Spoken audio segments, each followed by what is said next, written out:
Жалпыңыздарга салам. Азыр биз Бишкек шаарында жайгашкан Гареева атындагы ботаникалык бакчанын мөмө жемиштер лабораториясында турабыз. Бул бактар абаны тазалап, көлөкө тийгизип жана айланага көрүп бергенден тышкары кандай пайдалары бар жана аларга кантип туура кам көрүш керек экендигин адисибиз айтып берет.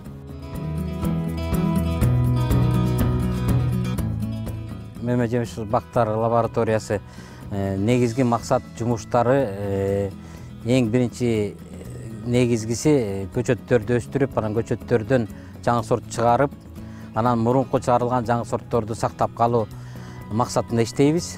Көчөттөрдү өстүрүп ыкмасын азыр мен силерге көрсөтө кетем.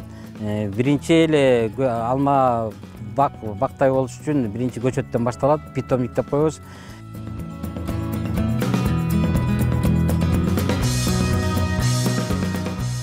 Көчөттү кыйштырардын астында калемче көзчөлөр даярдап алышыбыз керек. Биз ошо алардын даярдарынын астында бакты тандайбыз.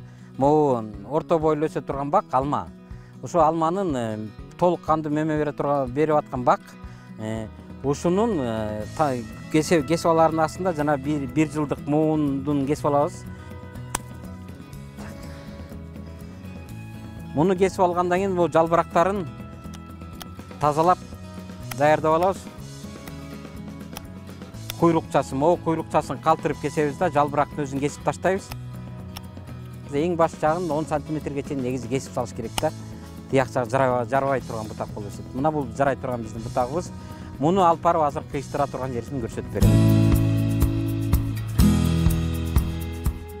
Туура ыкма менен көзчөнү кесип алышыбыз керек. Биз даярдаган бутактан көзчөнү кесердин астында мына мисал үчүн могу көзчө куйругу менен куйрукчасы менен турбайбы?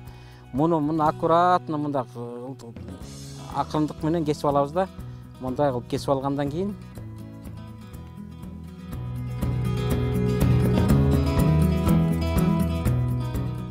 көзчөнүн эки камби деп коебуз, эки точкасы көрүнүп турбайбы? Ушунусу кичинекей кабыкча менен чыгыш керек да. Бул эң илдеттеги жумуш.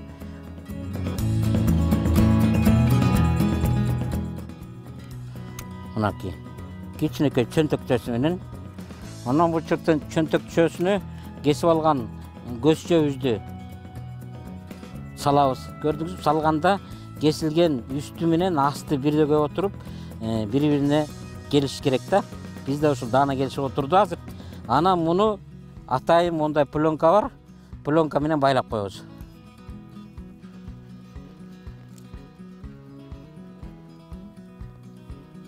Мынакей болду даяр.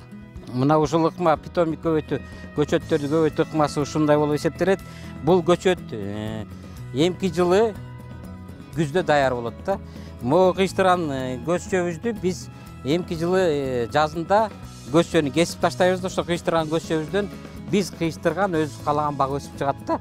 Бул ыкма кандай десем, өзүңөр каалаган сортту, өзүңөр жакшы көргөн бакты сортту ушинтип көбөйтүп, ушул ыкма менен көбөйтүп аласыңар да.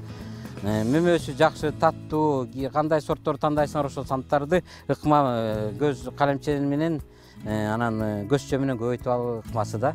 Бул алманын көп пайдасы бар. Эгер жакшы бактарды өстүрүп алсаңыз, жакшы даамдуу өстүрүп алсаңыздар, ден соолукка пайдалуу бактарды өстүрөсүздөр да.